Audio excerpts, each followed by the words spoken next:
So today I'm at St. Peter Lutheran Church to meet Pastor David Benke, who is an icon, someone who has invested in this community for many years. And so it was so important for me to meet him, so important for me to get to know who he is, learn the history, but also talk about the future of Cypress Hills, East New York. Cypress Hills LDC is in my genetic code because I was on the board. And What years were you on the board? yeah, exactly. Sometime in the 80s. Sometime in the 80s. Sometime in the 80s. And then sort of emeritus and in and out after that. When I became bishop, which was in the 90s, then I was pretty much gone for a while. But I would say in those days, it was starting up and it was running into every single obstacle you can imagine around here. And the thing of the north side of East New York was always to protect itself from the devastation of the south side of East New York, which burned pretty much to the ground.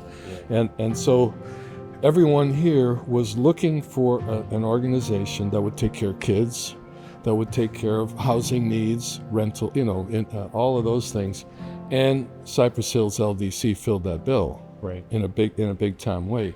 But the neighborhood has shifted and done all the things that it does. And so this generation is the one that's going to make it into the middle of this century. And I'm proud to still be part of it, or still to be around it for sure. Knowing that you've gotten involved with Cypress Hills and seeing how it developed, could you have ever imagined what it's doing today? Like, because I'm even blown away by being in this role, knowing how connected we are in so many ways to the community, from housing to services to advocacy to organizing to youth and family to college to workforce. Did you ever imagine that that's where we were going to be? No. I don't. Nobody could have seen that back in those early days. You would say we'll do one or two things well. You wouldn't say we're going to have 14 things and we're going to try and hit them all out of the ballpark, because the secret sauce there was going to where the need was. In other words, evaluating the actual need, immediately heading toward it, and finding the right component of staff and funding to just go for it. And not for nothing, but hold people accountable inside to the exterior goal. What do you mean? Elaborate on that. Well, I think the interior of an organization, be it the board or the exec staff, have got to have a high degree of public accountability to the goals that are set. So it's not just another bureaucratic machine.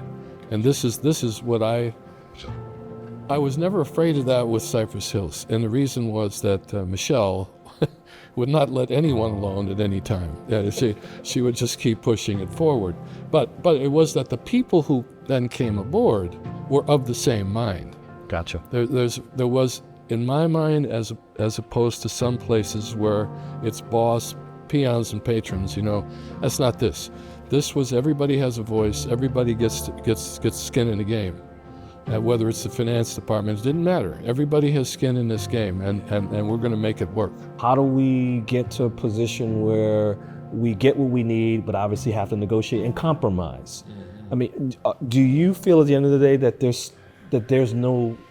are there some things that you compromise on, and are there some things that you just have to negotiate on? But that's going to be the challenge, I think, going forward. I agree with that in terms of Brooklyn, and New York City particularly. Okay, because there are people in a progressive wing, we will say, who don't want to compromise ever. This is it. We're going to the wall on this. And then there are people who would understand that to get 3/4 of this is going to be way ahead of where we were. And so I think it's going to be those honest conversations. That's an honest conversation.